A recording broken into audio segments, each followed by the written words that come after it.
ادي مؤمن زكريا، مؤمن يحط واحده منتهى الخطوره، حازم امام هيتقدم بهدف اول. بالفعل هدف اول، بالفعل هدف اول حازم امام كان حصل عليه موسم 2009 2010 وكان وقف على اثر هذا الكارت يعني العديد من المباريات.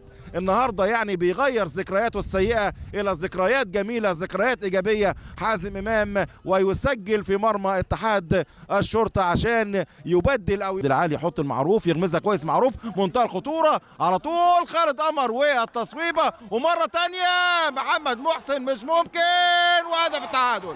هدف التعادل محمد ماجد أنش، هدف التعادل محمد. اتحاد الشرطه ترتد وتتحط في المرمى، تتشال تتحط تتشال، وفي النهايه ادي واحده خالد قمر ثم محمد محسن يتشال ايضا. هل عدت الخط ولا ما عدتش؟